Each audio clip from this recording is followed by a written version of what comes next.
गाड़ी चाहे 1 लाख की चलाओ या फिर 1 करोड़ की, माइलेज मैटर करता है। और भारतीय बाजार में ये बहुत बड़ी चीज़ है कि अगर कोई गाड़ी का माइलेज ना बताया जाए ना, तो मुझे लगता है लोग गाड़ी खरीदेंगे ही नहीं। जिसे बार्सिलोना में इंट्रोड्यूस किया है रॉयल एनफील्ड ने, और ये भारतीय बाजार में बिकने आई है। इसमें हिमालयन वाला पूरा का पूरा सिस्टम, मतलब इंजन और पूरा उनका जो चासी है, सब कुछ साझा है। मिटियोर वाले कुछ पार्ट इसमें देखने को मिलेंगे, और जो इंजन है हिमालयन वाला, वो इसमें लगने के बाद में कितना माइलेज दे सकता है, यही बताने चल रहा हूँ अपने इस वीडियो में। तो सबसे पहले क्या करेंगे, रॉयल एनफील्ड की इस गुरिल्ला 450 का टैंक फुल करवाएंगे। इसके बाद में आगे निकलेंगे और कुछ दूर चलाएंगे, फिर आपको बताएंगे कि हमें माइलेज कितना मिला है। क्योंकि जिसका इंजन है ना, ये 40 PS का पावर आउटपुट देता है, 40 Nm का टॉर्क देता है, और इसके सहारे 452 सीसी का ये इंजन कितना कुछ माइलेज दे सकता है, इसका जवाब अभी द्विवेदी इस वीडियो में देंगे। तो चलिए शुरू करते हैं। कुछ कंडीशन का भी जिक्र किया जाएगा जहां पर मैं इसे चलाऊंगा।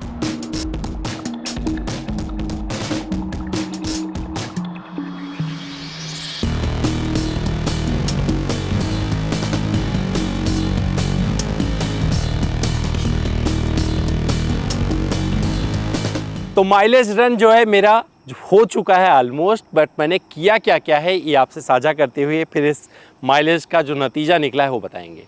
तो ये जो बाइक मिली मुझे, तो सबसे पहले जीरो रिसेट किया, टैंक पूरा फुल हो गया था और वहाँ से चलाना शुरू किया। तो मेरे जहन में बस एक चीज़ थी कि भैया मैं बहुत ज़्यादा तो चलाने जा नहीं रहा हूँ। ये नहीं था कि मैं पूरा टैंक खाली करके दोबारा भराऊंगा, क्योंकि मेरे पास इतना वक्त नहीं था, बहुत सारे और प्रोडक्ट शूट करने हैं, और ये जो मंथ शुरू हुआ है ना, यहाँ पर बहुत सारे काम करने हैं। तो सिर्फ 63-64 किलोमीटर का आपको माइलेज रन मिलेगा। इस 63-64 किलोमीटर में क्या है, दिल्ली का ट्रैफिक है, खुला हाईवे है जो हमारा एलिवेटेड रोड होता है, 20 किलोमीटर के आसपास, 10 किलोमीटर एक तरफ 10 किलोमीटर एक तरफ आना जाना, इस तरीके से किया। और मेरठ एक्सप्रेसवे हो गया, वो शामिल हो गया। और ट्रैफिक मिला तगड़ा, क्योंकि यहाँ पर हमें कांवड़ का ट्रैफिक काफ़ी कुछ देखने को मिला। और जो हमने क्या किया कि इस बाइक को उस दौरान जब हम माइलेज टेस्ट कर रहे थे, तो हमारा शूटिंग भी चल रहा था, तो हम ये कर रहे थे, बाकायदा एग्जॉस्ट नोट निकाल रहे थे, साथ में 0 to 100 0 to 60 भगाने की कोशिश कर रहे थे। तो ये सारी परिस्थितियों के बाद जो इसने माइलेज दिया है वो आपको बताएंगे इस वीडियो के लास्ट में। लेकिन जो मैंने किया, जो मैंने जिया, थोड़ा सा उसका भी एक्सपीरियंस कर लेते हैं। क्योंकि इस सेगमेंट में कोई भी माइलेज नहीं पूछता है, माइलेज बहुत ज़्यादा मैटर नहीं करता। लेकिन माइलेज जब कोई मोटरसाइकिल खरीदने जाता है तो एक उसके जहन में रहता है, भैया इतना पैसा लगा रहे हैं, 2.5-3 लाख रुपए लगा रहे हैं, तो माइलेज अच्छा मिलना चाहिए। लेकिन जब आप 400 सीसी के ऊपर जाएंगे तो वहाँ पर आपको माइलेज भूलना पड़ेगा, क्योंकि 20 से लेकर आपको 40 किलोमीटर के बीच में माइलेज मिलेगा। लेकिन ये सब कुछ निर्भर करता है आप राइड कैसे करते हैं। इसी मोटरसाइकिल को अगर मैं चलाऊं, सिर्फ मान के चलिए कि 60-70 की स्पीड पर भगाता रहूं, इको मोड में इसके चलाता रहूँगा, तो मुझे मान के चलिएगा कि 35 से 40 माइलेज आराम से मिल जाएगा, उसका कोई दिक्कत नहीं आने वाला है।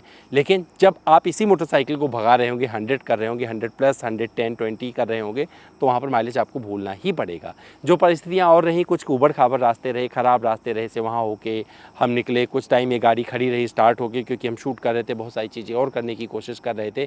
तो इन परिस्थितियों के बावजूद जो माइलेज आएगा वो आपको बताएंगे। यहाँ पर क्या है कि इसमें कंफर्ट का भी जिक्र करना ज़रूरी है। जब मैं राइड कर रहा था तो एक तो कंफर्ट अच्छा है, ऐसा नहीं बोलूँगा अच्छा नहीं है, लेकिन किसके लिए अच्छा है, जब आप एक सीधे हाईवे पे जा रहे होंगे, पिलियन के साथ नहीं हो। क्योंकि माइलेज रन एक चीज़ मायने में और ख़ास है, क्योंकि इससे हमने किया है पिलियन के साथ में, तो पिलियन के साथ में पूरा माइलेज रन हुआ है। तो भैया अगर आप एक सीधे रास्ते पे जा रहे हैं, अकेले बैठे हैं और वो वेल पेव्ड रोड है, तो कोई दिक्कत नहीं है। कॉर्नरिंग में मज़ा आता है, आराम से मुड़ जाती है। जो नॉर्मल बाइक होती है, टिपिकल बाइक, उसके जैसे ये मुड़ भी जाती है, वहाँ पर प्रॉब्लम नहीं आएगी आपको। लेकिन जब आप कहीं ऐसी जगह पर होंगे जहाँ पर रास्ते टूटे हुए हैं, आपको स्पीड ब्रेकर से निकलना है, तो वहाँ पर ये मोटरसाइकिल अपने धैर्य का जवाब देती है। और वहाँ पर आपको फील होगा कि काश ये मोटरसाइकिल ना होती, आपके पास हिमालयन 450 होती। लेकिन हिमालयन 450 जो लोग अफोर्ड नहीं कर पा रहे थे, उनके नीचे आकर इन्होंने क्या किया है, इस मोटरसाइकिल को इंट्रोड्यूस किया है। तो भैया ये मोटरसाइकिल हम माइलेज कितना देगी उसका भी जिक्र करना ज़रूरी है। क्योंकि मैंने अपने पूरे राइडिंग के टाइम पूरी कोशिश की कि मतलब वो परिस्थितियाँ सारी कवर कर ली जाए जो एक मोटरसाइकिल के लिए होती हैं। क्योंकि सिर्फ माइलेज निकालने के लिए कोई मोटरसाइकिल नहीं खरीदता, वो चलाता है। तो सिटी कंडीशन, और नॉर्मल भगाना हो गया। बढ़िया ब्रेकिंग बाइट से इस बाइक के कोई दिक्कत नहीं होती है। रात में चलाएंगे रोशनी अच्छी बिखरती है। हालांकि रोड प्रेजेंस अच्छा है, पर कोई मुड़कर आपको नहीं पूछता है कि ये मोटरसाइकिल कौन सी है। तो ये कुछ इसके अगेंस्ट जाएगी चीज़ें, लेकिन मुझे लगता है कि जब आप रॉयल एनफील्ड के शोरूम में पहुँचेंगे और इस खूबसूरती को निहारेंगे, पावर टू वेट रेशो बढ़िया है इसका, मस्त वाला पराठा भरने वाली बाइक मिलेगी, तो 100% घर खरीद के लेके चले आएंगे। और यहाँ पर अब मैं सीधे पहुँच जाता हूँ मुद्दे पर, जो मुझे माइलेज मिला है। तो जो मुझे माइलेज मिला है, जब शुरू किया था तो 0 रीसेट कर दिया था, और वहाँ से चलाने के बाद जब 63-64 किलोमीटर चला लिया, दोबारा इसका टैंक फुल करवाया, तो इसमें 2.93 लीटर का पेट्रोल आया। इस लिहाज से जो इसने मुझे माइलेज निकाल के दिया है, वो माइलेज है लगभग 21.8 किलोमीटर प्रति लीटर। तो ये माइलेज मुझे मिला है इस टेस्टिंग कंडीशन में। और इस मोटरसाइकिल को मतलब ये जो चलाया है सब हमने ही चलाया है। सिर्फ 3 किलोमीटर चली हुई मोटरसाइकिल मिली थी, और अभी हम चलाए जा रहे हैं। बहुत सारी चीज़ें और बहुत सारे कंटेंट करने की कोशिश कर रहे हैं, क्योंकि ये मोटरसाइकिल अपने आप में एक अलग दुनिया है। और रॉयल एनफील्ड ने मोटरसाइकिल को की जो परिभाषा थी, जो सिर्फ लोहे से शुरू हुई थी, अब वो मोटरसाइकिल की तरफ कन्वर्ट हो रही है। और इस मोटरसाइकिल में, इस गोरिल्ला में, आपको बहुत सारी चीज़ें ऐसी देखने को मिलेंगी। तो हमारा माइलेज टेस्ट कैसा लगा आपको, पैटर्न भी बता देता हूँ जो हमने फॉलो किया है। तो इसका हमने ब्रिम टू ब्रिम किया है, ये नहीं किया है कि भैया जो है सिर्फ ऑटो कट किया है, ब्रिम टू ब्रिम किया है।